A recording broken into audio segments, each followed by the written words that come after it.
Attention, cet épisode est un spécial Woody Allen. Il ne contient aucun spoil sur son dernier film. Alors que vous connaissiez ou non ce grand réalisateur, prenez un café, installez-vous car vous êtes le bienvenu.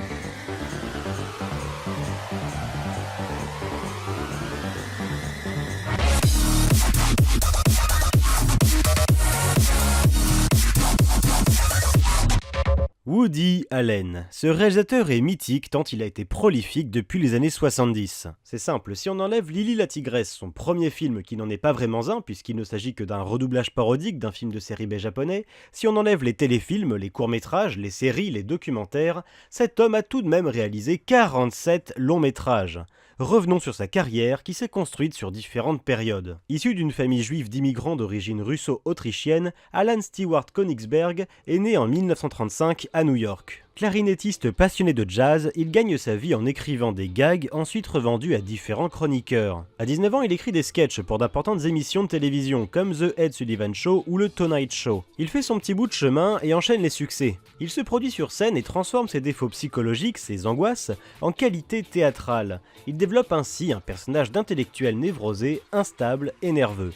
Il devient Woody Allen. Il est alors repéré par le producteur Charles Feldman et l'acteur Warren Beatty.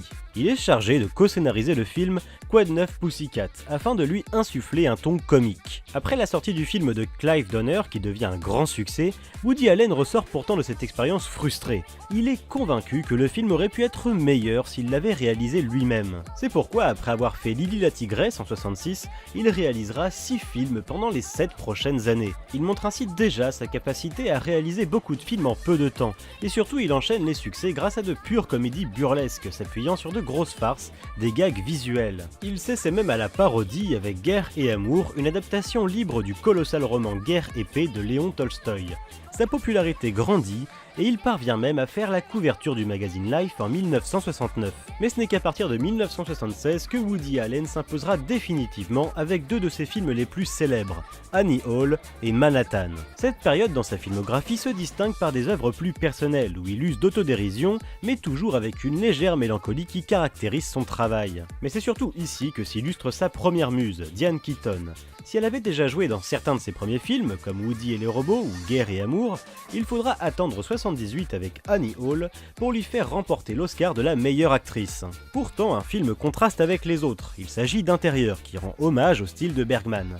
Ce film est annonciateur d'une nouvelle période dans l'œuvre du réalisateur. En effet, de 1981 à 1997, le désormais célèbre réalisateur dresse des films hommages à tout va. Ombre et brouillard, en 91, salue l'expressionnisme allemand et Woody Allen se lance même dans le policier. Si pour lui l'homicide est un sujet passionnant qui permet d'explorer les faiblesses humaines et le sentiment de culpabilité, c'est bien parce que tous les films de cette période, comédie comprise, sont marqués par une touche sombre et philosophique.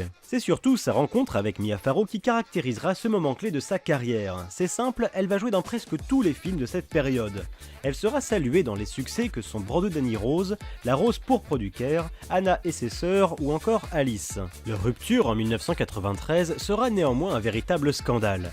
En effet, la comédienne accuse Woody Allen d'avoir sexuellement abusé l'une de leurs nombreuses filles adoptives, Dylan. La justice est saisie, la presse s'empare de l'affaire. Le réalisateur accuse son ex-compagne d'avoir inventé ces accusations dans le seul but de se venger de sa liaison avec une autre de ses filles adoptives, l'actrice sud-coréenne Soon Hee. Et oui, alors qu'elle n'avait que 19 ans, Woody Allen a eu une liaison avec sa fille adoptive. Il l'a même fait jouer en tant que figurant dans certains de ses films, et ira jusqu'à se marier avec elle en 1997, mariage qui perdure encore aujourd'hui. Bon, pour vous la faire courte, Woody a perdu le procès, mais n'a pas été inculpé pour abus sexuels sur Dylan. Malgré les accusations de cette dernière et les nombreux témoignages de proches, le procureur de l'époque ne souhaitait pas entamer un trop long procès qui aurait pu traumatiser la petite fille. Woody Allen ne versera qu'$1 million à Mia Farrow pour les frais de justice. Mais bref, aussi grave que soient les accusations, on est là pour parler de cinéma. À la suite d'échecs commerciaux consécutifs, notamment sur le téléfilm Nuit de Chine, mais aussi sur Maudite Aphrodite et Tout le monde dit I love you, Woody est renvoyé de Miramax, mais immédiatement réembauché chez Fine Line Theatres, où il entame une nouvelle période dans sa filmographie. Il s'essaie à diriger d'autres acteurs, comme DiCaprio ou Melanie Griffiths, 2010, il rend hommage au jazz dans le docu-fiction Accords et désaccords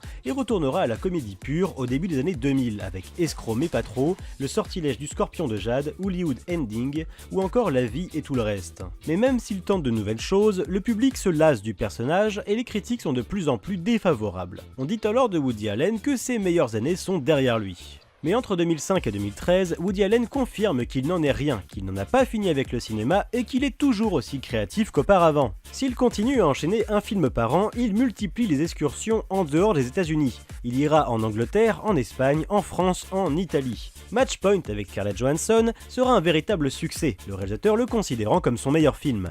La présence de ses films annuels devient systématique au Festival de Cannes. Minuit à Paris devient le plus grand succès commercial de Woody Allen, rapportant plus de 150 millions de dollars, soit plus du double de ses recettes habituelles. Il se confirme ainsi comme étant l'un des plus grands réalisateurs du XXe siècle, mais aussi du XXIe siècle, l'un des plus prolifiques, l'un des plus célèbres.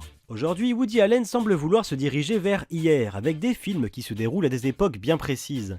1928 pour Magic in the Moonlight, les années 30 pour Coffee Society, et les années 50 pour le film qui nous intéresse aujourd'hui, Wonder Wheel. Si en 40 ans rien n'a changé, c'est parce que Woody Allen est un perfectionniste dans l'âme. Convaincu de ne jamais avoir fait de grands films, il s'évertue pourtant à faire ce qu'il aime. Tous ses films commencent avec la même typographie, la même façon d'agencer son titre. Chacun de ses films est habillé par du jazz. Woody Allen fait partie de mes réalisateurs favoris, et je peux me vanter d'avoir vu tous ses films. Oui, absolument tous. Et ce, malgré la réticence des distributeurs français à nous proposer une véritable intégrale en Blu-ray. Malgré certaines baisses de régime pour des résultats parfois inégaux, peu de réalisateurs peuvent se vanter d'avoir une filmographie aussi dense et aussi riche. Si Annie Hall est mon favori, des films récents tels que Whatever Works ou L'Homme irrationnel m'ont beaucoup plu également. Et c'est pour cette raison que chaque année vous me retrouverez dans les salles obscures pour voir ce que Woody nous réserve cette fois-ci. Enfin, avant de passer à la critique de son dernier film, je souhaite terminer cette longue présentation du réalisateur par une dernière citation.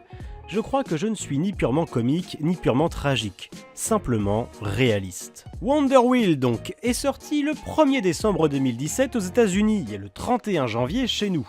L'histoire se déroule à Coney Island, une station balnéaire dans les années 50. Ginny est une ancienne actrice devenue serveuse et lunatique qui a refait sa vie avec Humpty, le gérant d'un manège. Leur vie tranquille est alors bouleversée quand revient Carolina, la fille d'Humpty, partie 5 ans plus tôt pour épouser un gangster.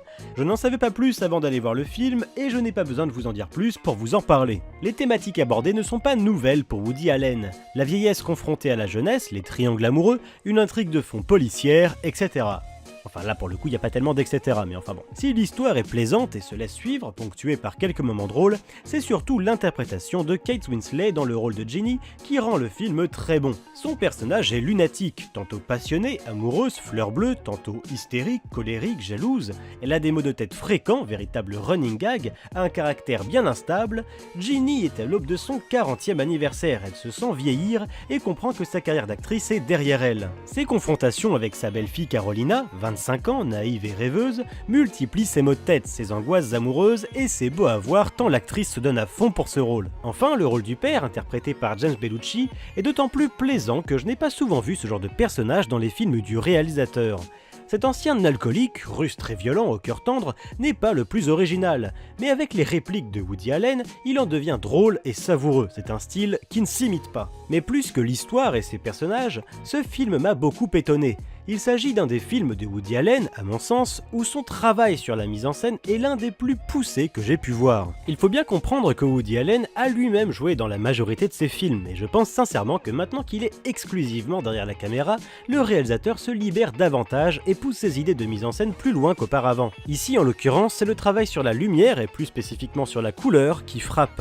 L'affiche le laissait supposer, mais la couleur est un élément essentiel au film. Le personnage joué par Justin Timberlake dira même à la jeune Carolina « Ton visage est si beau dans cette lumière pluvieuse ». Si la pluie a toujours été l'une des choses les plus romantiques pour les films de Woody Allen, je pense notamment à Matchpoint et ses roulades dans la gadoue entre Scarlett Johansson et Joan Rhys Meyers, dans Wonder Wheel il est plus souvent question de la couleur de la pluie, de sa lumière. Woody n'hésite pas à accentuer les couleurs bleues et rouges notamment en les faisant varier d'une scène à une autre, mais il va jusqu'à alterner les couleurs dans une même scène, voire plus surprenant encore, dans un même plan. C'est assez déroutant la première fois, ça rend la chose très artificielle artificielle, mais le film se déroule justement au milieu d'un parc d'attractions dans lequel travaille Humpty. Or, ces parcs sont justement reconnaissables à leur lumière pétante et artificielle, cette même lumière grossière, parfois même agressive, qui éclaire le long métrage. L'aspect très artificiel est renforcé par l'usage quasi systématique de focales très courtes, écrasant les distances et permettant une profondeur de champ optimale. Ainsi, il n'y a que très peu de flou dans les plans.